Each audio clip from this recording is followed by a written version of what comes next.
Hello children, how are you all? Welcome to our e-learning classes.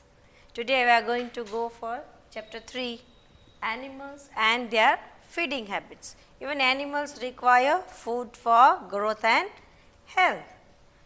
Now if we talk about different animals, yes, they are divided into two groups. That is carnivorous and omnivorous. Herbivorous will be talking first. It is for the animals, they eat plants and grass. These all are the topics we are going to take under chapter 3. Carnivorous, flesh eating animals.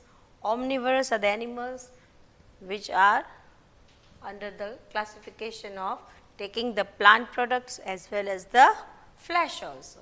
Then we are talking about the food chain and mouth parts and eating habits of animals. Now, if we talk about herbivorous animals, then they are the grass and plants eating. Come on, can you tell me which are the animals which you have seen in the forest or near our home, domestic animals which eat grass and plants? Yes? Cow, yes. You tell me, Nidhi, yes? It is? Which is the other animal? Goat, okay. So these are the animals, and here we see the cow, horse, rabbit, giraffe, few are the domestic horse and few are the living in the forest. Now if we talk about carnivorous animal, they are the flesh eating animals yes. They are found in the forest. You can give few examples, yes.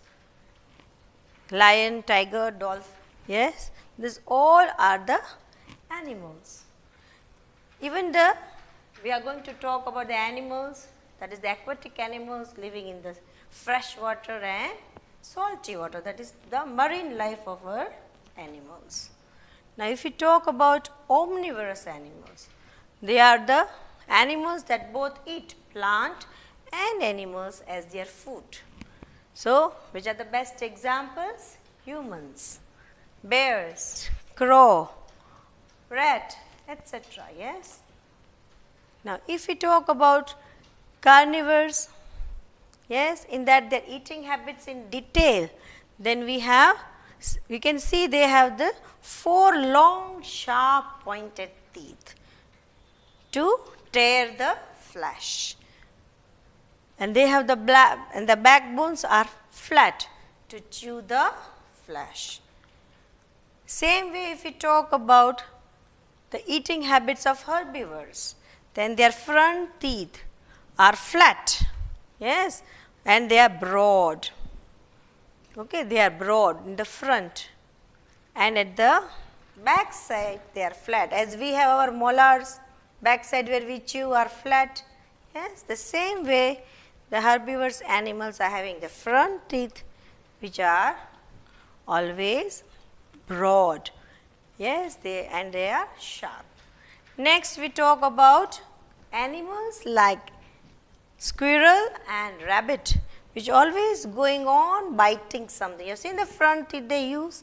That front teeth are chisel like teeth. Okay, so that process is known as gnawing. They go on biting. You have seen the rabbits and the squirrel. Okay, so these are the animals which are known as gnawing animals. So they gnaw their food, yes, with the front teeth, that is the chisel type, and they can bite the hard and rough grains together. Now, if we are talking about other animals like snakes, they do not chew their food, they swallow as a whole. A big animal, yes, they can swallow. You can see in this picture, yes, and they are having with the help of their jaws which open out and making their mouth very big to swallow the whole prey. A deer and a big rabbit, it can swallow it, they don't bite.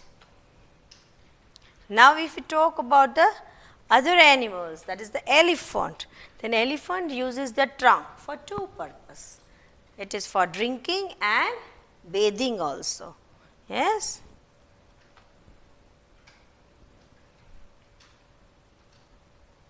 Now, if we talk about few insects which are there in the forest and nearby, they also have their food habits. How? Which way? Yes, eating habits we talk about.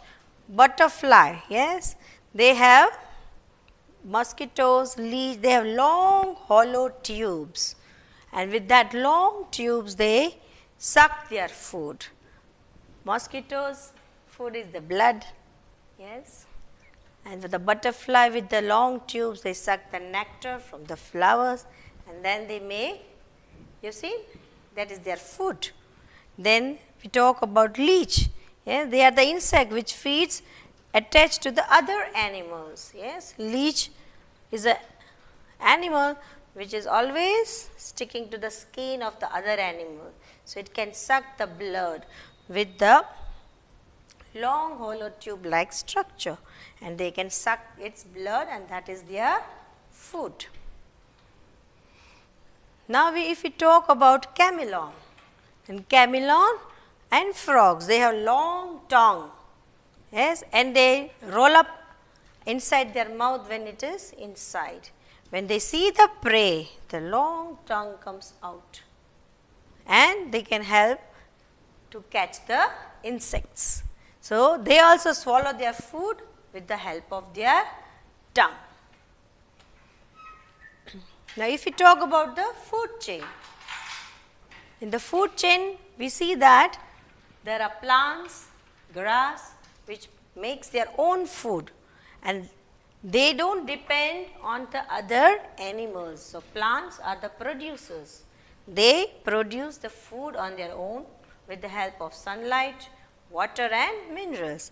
But herbivorous animals and carnivorous animals and the omnivores, they depend on plants. Yes.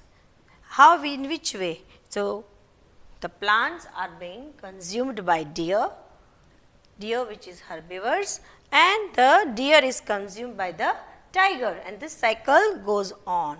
Now, if we talk about the other thing, yes, all the food chain starts with the plants.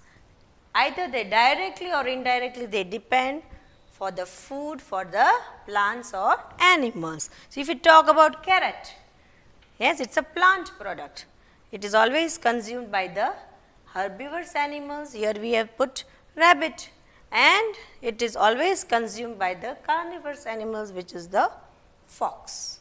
So, here that way the food chain goes on and they depend directly, the animals are depending on plants for their food.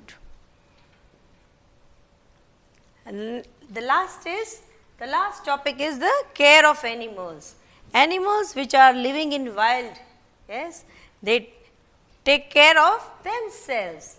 But the animals which are the domestic animals living near our home, yes, there we have to take care of them and they give us milk. So, we have to provide them and feed them with grains, fodder, that is the grass, yes, and lots of clean water, and even the shelter home should be clean. So, we saw in this chapter that these are the ways where we take care of animals. So, thank you children, and we will be meeting for the next chapter.